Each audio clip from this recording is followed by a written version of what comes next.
The UK Afro and Caribbean event industry has been through some difficult times. Some businesses have closed and some have pivoted during these tough times. There are some businesses who also have been able to learn and flourish during these challenging times. In this episode, I will be meeting with some of our members, our Elite Vendor Network members, to hear their story of how they've been doing during the last year. I hope by hearing from our members, this will help you, empower you, educate you, and reassure you of how the events industry will soon be coming back in full strength. Bibby Johnson. Hey, Joseph. Nice to see you in the flesh. I know, right? It's the Same first here. time. Yes. It actually doesn't feel like that when I've been seeing you on Instagram every day. So thank you very much for joining me today. Thank you for having me. So forth. So yeah, first, can you say in a few sentences, or give me insight into your business as an MC, as a compere, as a host? Okay. I think when you say your business, Yes. it kind of makes it sound so serious to me. And when I think about how I started it, Yes. I just feel like this is my hobby. I'm just doing what I love. So, how did I get into MCing? I had a friend who had a 40th birthday party, and it was a Zoom event. Okay. So I hosted that, and Mike Karemu, a saxophonist, I'm sure you know him. Yes. No. He was on the call. He came to play on that day as well, and he called my friend's husband Yeah. and asked to speak to me, and just said, "Oh, does Bibby do this as a job, like as a business?" And he was like, "No, she just does it for her own." And he was like, "Can I speak to her? Please." Got my number, called me, and he said, "I'm sorry, why are you not doing this as a business? Like, this is the second time I'm seeing you on a Zoom and you're hosting." And I was like, well, because I enjoy it. I'm just doing, like, just being myself. Anyways, he said, "Do you know what? I've got a gig for you. And I know that you can do it because you've done like that. Just like that. Just I'm like telling you. that. And within 24 hours, I had my flyer out. I had the name made. I had everything. And 24 hours later, I was hosting my first gig. Just like that. Yes. And that's how I started it. But before then, I had been doing this for so long. I mean, but never thought about it as a business. So basically, at what point did you realize that, I guess, COVID would impact on, I guess, your new services, your newfound services? Well, I think because I started off as a virtual host, Yes. the pandemic just made me see that, okay, Mike said this, Yes. and he said, "You know what, I have gigs like every other day, and they're all virtual, and you don't have to leave your house to do it, and you do it so well, so why can't you do it?" So I just plugged into that. So I'll be speaking to people, and I'll be like, "You know what, you don't have to hold on your celebration. I mean, I get for the weddings and all of that, but like birthday parties, anniversaries, whatever, just continue as normal, you know." And again, I say that, I mean, we're all on social media these days, right? We see what happens.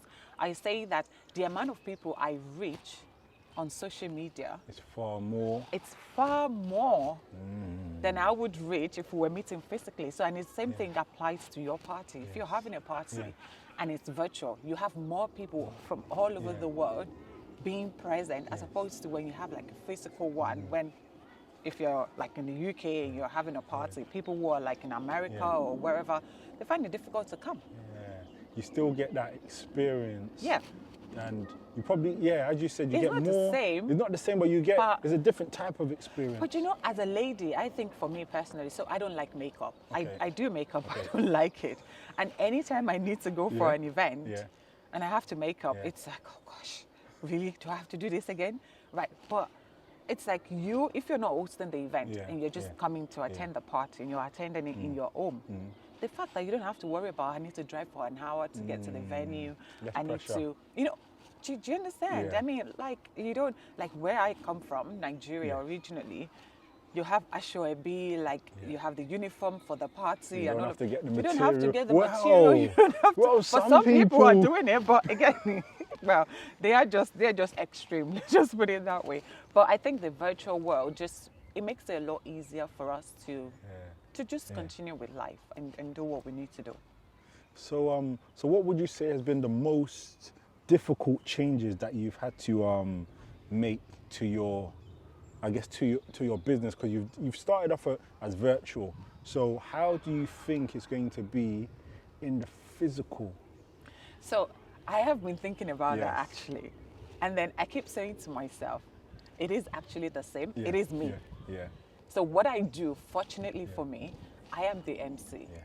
So if I stand in front of 1,000 people, 2 million people, it doesn't matter. It's what I deliver on the virtual world that I would deliver when I'm there. The only thing is I don't really know how to dance. Don't say that to anyone. That's what you say. That's what you say. I think even in one of your videos you said, I don't know how to dance. It's true. But you're It's true. dancing. Well, I am, but I feel like, yes, I could do more, you know. But anyway, so that's the only thing I always think about.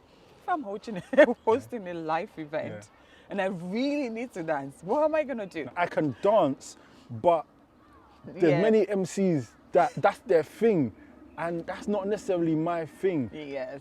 You know, so we'll do what's in our comfort zone, or we do what we can manage. And if we need to practice, we call the other MCs and they will teach us. yes. No, I feel like I'll just free flow.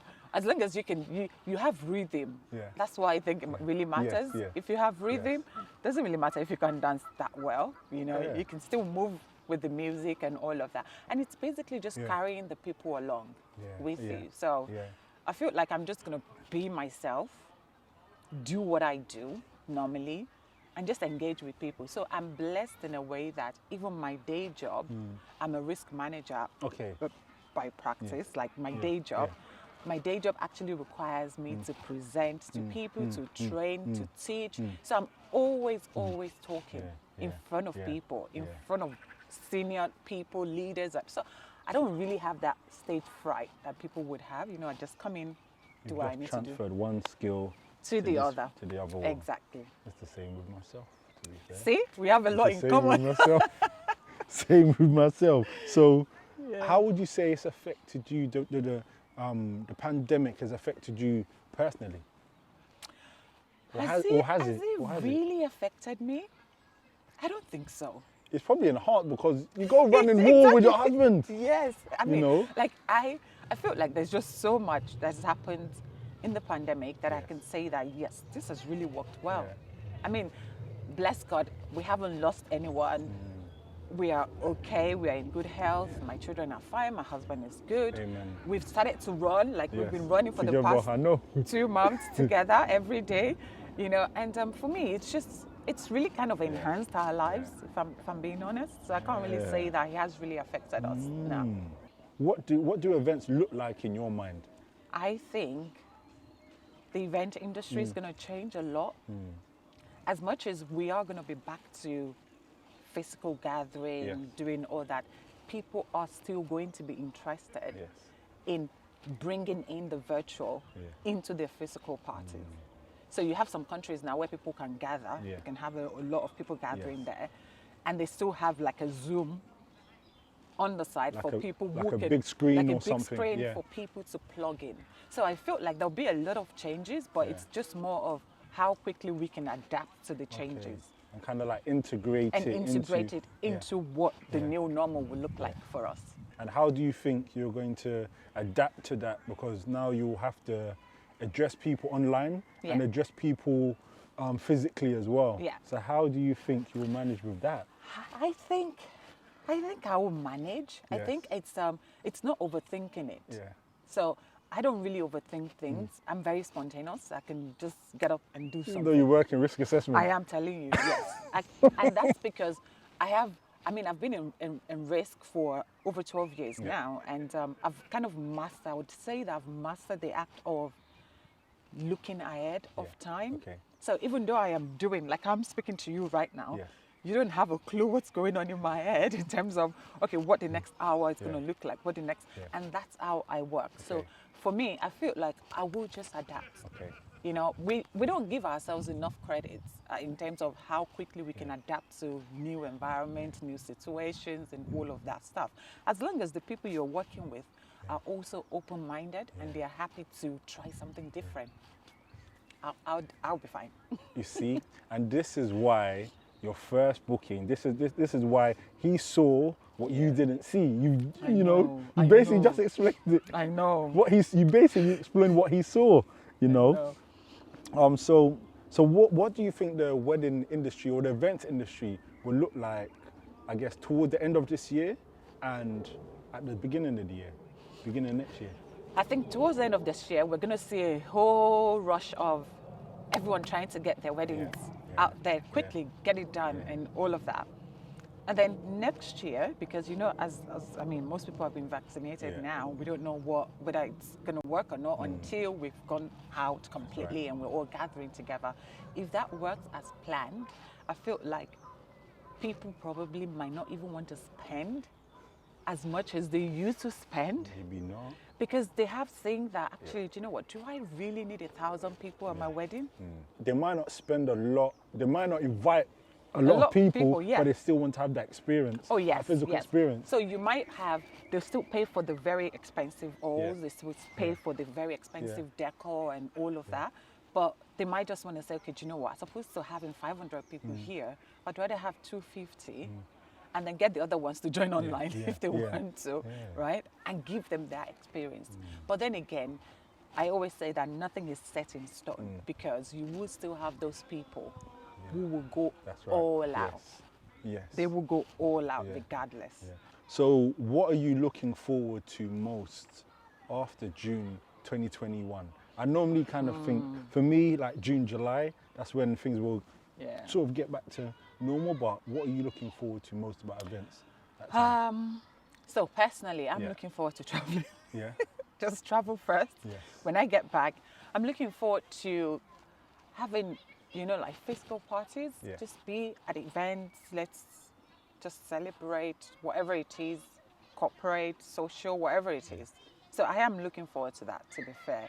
I think there will be, as I said, it would just be like a rush. Remember when we had the first lockdown and people were rushing to get groceries and all of those things. I think that's what will happen with the event industry as well. As I said earlier, people would just want to rush, get things done quickly. Oh, we have this window. We don't know whether by September we're going to be locked down again and all of that. So just want to do something very quickly. So I'm looking forward to that. Okay. Bibby Johnson, thank you.